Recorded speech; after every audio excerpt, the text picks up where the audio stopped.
ಇನ್ನು ಕಲಬುರಗಿಯ ಅಫ್ಜಲ್ಪುರದಲ್ಲೂ ಕೂಡ ಕಬ್ಬು ಬೆಳೆಗಾರರ ಹೋರಾಟ ತೀವ್ರಗೊಂಡಿದೆ. 1 ಟನ್ ಕಬ್ಬಿಗೆ 3,500 ರೂಪಾಯಿ ಬೇಕೇ ಬೇಕು ಅಂತ ರೈತರು ಪಟ್ಟು ಹಿಡಿದಿದ್ದಾರೆ.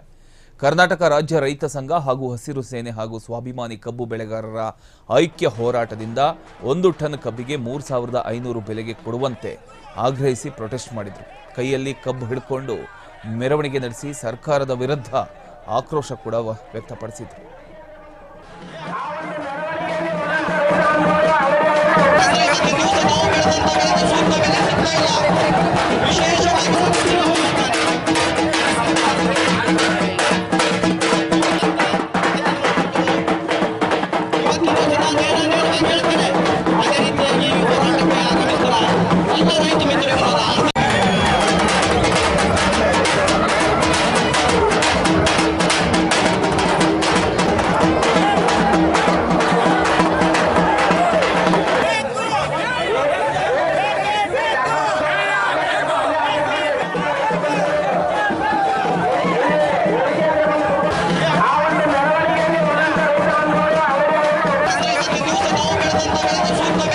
₹3,500 ಹಣವನ್ನು ದರವನ್ನು ನಿಗದಿ ಮಾಡಬೇಕು ಅಂತೇಳಿ ಕಲಬುರಗಿ ಜಿಲ್ಲೆಯ ಅಫ್ಜಲ್ಪುರ ತಾಲೂಕಿನಲ್ಲಿ ಏನೋ ರೈತರು ಬೃಹತ್ ಹೋರಾಟವನ್ನು ಹಮ್ಮಿಕೊಂಡಿರುತ್ತದೆ.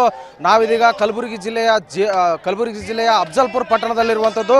ಅಫ್ಜಲ್ಪುರ ಪಟ್ಟಣದ ಏನೋ ಅಂಬೇಡ್ಕರ್ ವೃತ್ತ ಇದೆ. ಆ ಒಂದು ಅಂಬೇಡ್ಕರ್ ವೃತ್ತದಲ್ಲಿ ರಾಜ್ಯ ರೈತ ಸಂಘ ಹಾಗೂ ಹಸಿರು ಸೇನೆ ಸೇರಿದಂತೆ ಸ್ವಾಭಿಮಾನಿ ಕಬ್ಬು ಹೋರಾಟಗಾರರು ಸೇರಿದಂತೆ ಸಾಕಷ್ಟು ಪ್ರಮಾಣದಲ್ಲಿ ಇಲ್ಲಿ ಹೋರಾಟವನ್ನು ಮಾಡ್ತಾ ಇರುವಂಥದ್ದು. ಸಾಕಷ್ಟು ಪ್ರಮಾಣದ ರೈತರು ಇಲ್ಲಿ ಕುಳಿತು ಬೆಳಗ್ಗೆಯಿಂದಲೇ ಹೋರಾಟಕ್ಕೆ ಇಳಿದಿರುವಂಥದ್ದು. ಕಬ್ಬಿಗೆ ಸುಮಾರು 3,500 ರೂಪಾಯಿ ಹಣವನ್ನು ನೀಡಬೇಕು ಹಾಗೂ ರೈತರ ಒಂದು ವಿವಿಧ ಬೇಡಿಕೆಗಳನ್ನು ಆಗ್ರಹಿಸಿ ಇದೀಗ ಹೋರಾಟಕ್ಕೆ ಇಳಿದಿರುವಂಥದ್ದು. ಕಬ್ಬಿಗೆ 3,000 ರೂಪಾಯಿ ಹಣವನ್ನು ದರ ಕೊಡುವಂತೆ ಆಗ್ರಹವನ್ನು ಮಾಡಿ ಇದೀಗ ರೈತರ ಕಿಚ್ಚು ಸಾಕಷ್ಟು ಹಬ್ಬಿರುವಂಥದ್ದು. ಅಫ್ಜಲ್ಪುರ ಪಟ್ಟಣದಲ್ಲಿ ರೈತರಿಂದ ಬೃಹತ್ ಹೋರಾಟವನ್ನು ಮಾಡಿರುವಂಥದ್ದು. ಕರ್ನಾಟಕ ರಾಜ್ಯ ರೈತ ಸಂಘ ಮತ್ತು ಹಸಿರು ಸೇನೆ ಹಾಗೂ ಸ್ವಾಭಿಮಾನಿ ಕಬ್ಬು ಬೆಳೆಗಾರರ ಐಕ್ಯ ಹೋರಾಟ ಸಮಿತಿಯಿಂದ ಈ ಒಂದು ಪ್ರತಿಭಟನೆಯನ್ನು ಮಾಡ್ತಾ ಇರುವಂಥದ್ದು. ಸರ್ಕಾರದ ಬೆಲೆ ನಿಗದಿಪಡಿಸಿದ್ರು.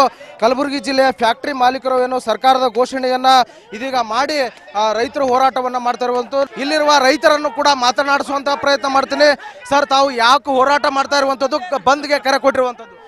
ಇವತ್ತು ಇಡೀ ರಾಜ್ಯಕ್ಕೆ ಗೊತ್ತಿರುವಂಥ ವಿಷಯ ಏನಪ್ಪಾ ಅಂದ್ರೆ, ಇವತ್ತು ಕಬ್ಬಿಂದು ರೈತರದ್ದು ಎಷ್ಟು ಸಮಸ್ಯೆ ನಡೀತಾ ಇದೆ ಅಂದರೆ 12 ತಿಂಗಳು 14 ತಿಂಗಳು ಇವತ್ತು ಕಬ್ಬು ಬೆಳೆದು ಇವತ್ತು ರೈತರು ಬೀದಿ ಮೇಲೆ ಬಂದಿದ್ದಾರೆ. ಮಾನ್ಯ ಸಿದ್ದರಾಮಯ್ಯ ಸಾಹೇಬರು ಏನು ಹೇಳ್ತಾರೆ ಅಂದರೆ, ಫ್ಯಾಕ್ಟ್ರಿಗಳ ಮಾಲಕರ ಒಂದು ಅವರು ಆದೇಶ ತಗೊಂಡು ಅವ್ರು ಏನು ಹೇಳ್ತಾರೆ ಅದೇ ಉತ್ತರವನ್ನು ಕೊಡುವಂಥ ಇವತ್ತು CM ಸಿದ್ದರಾಮಯ್ಯ ಅವರು ಇದ್ದಾರೆ. ಹಾಗಾಗಿ ಇದು ನಮಗೆ ನ್ಯಾಯ ಸಿಕ್ಕಿಲ್ಲ. ಕಲ್ಯಾಣ ಕರ್ನಾಟಕ ಭಾಗಿಗೆ ದ್ರೋಹ ಆಗಿದೆ. ಯಾಕಪ್ಪ ಅಂದರೆ ಇವತ್ತು ಬೆಳಗಾವಿ ಭಾಗದಲ್ಲಿ 3,300 ಇವತ್ತು ಆದೇಶ ಮಾಡಿದ್ದಾರೆ. ಇವತ್ತು ಕಲ್ಯಾಣ ಭಾಗದಲ್ಲಿ ಒಂದೇ ಭಾಷೆ, ಕುಡಿಯುವ ನೀರು ಒಂದೇ, ಇರೋದು ರಾಜ್ಯ ಒಂದೇ. ಆದರೆ ನಮಗೆ ಕಲ್ಯಾಣ ಕರ್ನಾಟಕದಲ್ಲಿ ಬರೀ 3,100 ರೂಪಾಯಿ ಯಾಕೆ ನೀಡ್ತಾ ಇದ್ದೀರಾ, ಯಾಕೆ ತಾರತಮ್ಯ ಮಾಡ್ತಾ ಇದ್ದೀರಾ, ಯಾಕೆ ದ್ರೋಹ ಮಾಡ್ತಾ ಇದ್ದೀರಾ ಅನ್ನುವಂಥದ್ದು ಇವತ್ತು ನಮ್ಮ ರೈತರಿಗಿದೆ. ಇವತ್ತು ಫ್ಯಾಕ್ಟ್ರಿಗಳ ಮಾಲೀಕರು ಯಾರು ಕೂಡ ಬರ್ತಾ ಇಲ್ಲ. ರೈತರು ಇವತ್ತು ರೋಡಿ ಮೇಲೆ ಸುಮಾರು 6 ದಿನಗಳಿಂದ ಧರಣಿ ಮಾಡ್ತಾ ಇದ್ದೀವಿ. ಯಾವ MLAಗಳು ಕೂಡ ಬರ್ತಾ ಇಲ್ಲ, ಯಾವ ಸಚಿವರು ಕೂಡ ಇದಕ್ಕೆ ಸ್ಪಂದನೆ ಕೊಡ್ತಾ ಇಲ್ಲ, ಮಾನ್ಯ ಜಿಲ್ಲಾಧಿಕಾರಿಗಳು ಕೂಡ ಸ್ಪಂದನೆ ಮಾಡ್ತಾ ಇಲ್ಲ. ಹಾಗಾಗಿ ಇವತ್ತು 6ನೇ ದಿನ ಧರಣಿ ನಡೀತಾ ಇದೆ. ಮುಂದಿನ ದಿನಮಾನದಲ್ಲಿ ನಿರಂತರವಾಗಿ ನಮಗೆ 3,100 ಏನು FRP ಇವತ್ತು ಕೇಂದ್ರ ಸರ್ಕಾರ ಅನ್ಯಾಯ ಮಾಡಿದೆ. FRP ಅಲ್ಲಿ ಅನ್ಯಾಯ ಮಾಡಿದ್ರು ಕೂಡ ಫ್ಯಾಕ್ಟರಿ ಹೆಚ್ಚಿನ ಹಣ ಕೊಡ್ತೀನಿ ಅಂತ ಹೇಳಿ ಇವತ್ತು ಏನು ಒಂದು ಕಣ್ಣಿಗೆ ಬೆಣ್ಣೆ ಒಂದು ಕಣ್ಣಿಗೆ ಸುಣ್ಣ ಹಚ್ಚಿ ಇವತ್ತು ರೈತರ ಮೇಲೆ ಆಟ ಆಡ್ತಾ ಇದ್ದಾರೆ. ಕೂಡಲೇ ನಮಗೆ FRP ದರ 3,300 ಸಿಗಲೇಬೇಕು ಅನ್ನುವಂಥದ್ದು ನಮ್ಮ ಹೋರಾಟದ ಕೂಗಿದೆ. ಸರ್, ಇವತ್ತು ಅಫ್ಜಲ್ಪುರ ಪಟ್ಟಣದಲ್ಲಿ ಬಂದನ್ನ ಕರೆ ಕೊಟ್ಟಿರುವಂಥದ್ದು. ಎಷ್ಟು ರೈತರು ಸೇರಿದರು ಸರ್? ಇವತ್ತು ಎಷ್ಟು ರೈತರು ಸೇರಿದರು ಸರ್? ಇವತ್ತು ಅಫ್ಜಲ್ಪುರ ಬಂದು ಕರೆಗೆ ನಾವು ಒಂದು 10,000 ಜನಸಂಖ್ಯೆ ಸೇರಿದ್ದೀವಿ. ಮುಂದಿನ ದಿನಮಾನಗಳಲ್ಲಿ ಇದಕ್ಕಿಂತ ಉಗ್ರವಾಗಿ ಹೋರಾಟವನ್ನು ಮಾಡಬೇಕಾಗ್ತದೆ. ಯಾಕೆಂದ್ರೆ ಇವತ್ತು ಒಂದು ಕಣ್ಣಿಗೆ ಸುಣ್ಣ ಒಂದು ಕಣ್ಣಿಗೆ ಬೆಣ್ಣೆ ಅನ್ನುವ ರೀತಿಯಲ್ಲಿ ಸರ್ಕಾರ ನೋಡ್ತಾ ಇದೆ. ಆದ್ರೆ ಹಾಗಾಗಬಾರ್ದು. ಕುಡಿಯುವುದು ಅನ್ನ, ತಿನ್ನುವುದು ಅನ್ನ ಒಂದೇ, ಕುಡಿಯುವ ನೀರು ಒಂದೇ.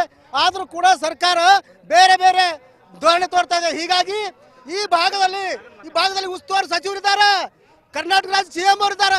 ಆದರೆ ಒಂದು ಕಣ್ಣಿಗೆ ಸುಣ್ಣ ಒಂದು ಕಣ್ಣಿಗೆ ಬೆಣ್ಣೆ ಅನ್ನುವ ರೀತಿಯಲ್ಲಿ ಮಾಡ್ತಾ ಇದ್ದಾರೆ. ಇವತ್ತು ಈ ಭಾಗದಲ್ಲಿ ಹೆಚ್ಚು ಮಳೆಯಾಗಿ ತೊಗರಿ ಹೋಗಿದೆ, ಹತ್ತಿ ಹೋಗಿದೆ, ಇನ್ನೂ ಕೂಡ ಪರಿಹಾರ ಬಂದಿಲ್ಲ. ಏನ್ ಮಾಡ್ತಾ ಇದೆ ಸರ್ಕಾರ? ನಾವು ಓಟ್ ಹಾಕಿ ಈ MLA ವಿಧಾನಸಭೆ ಕೂಡಿಸ್ತೀವಿ ಅಂದ್ರೆ ಯಾಕೆ ಕೂಡಿಸ್ತೀವಿ? ನಾವು ಅವ್ರ ಜೀತದಾಳ ಅಲ್ಲ, ನಮ್ಮ ಜೀತದಾಳ ಅವರು. ನಮಗಾಗಿ ಅವ್ರು ದುಡಿಬೇಕು, ನಮಗಾಗಿ ಅವ್ರು ಬದುಕಬೇಕು. ನಮಗಾಗಿ ಅವ್ರು ಬದುಕಬೇಕು.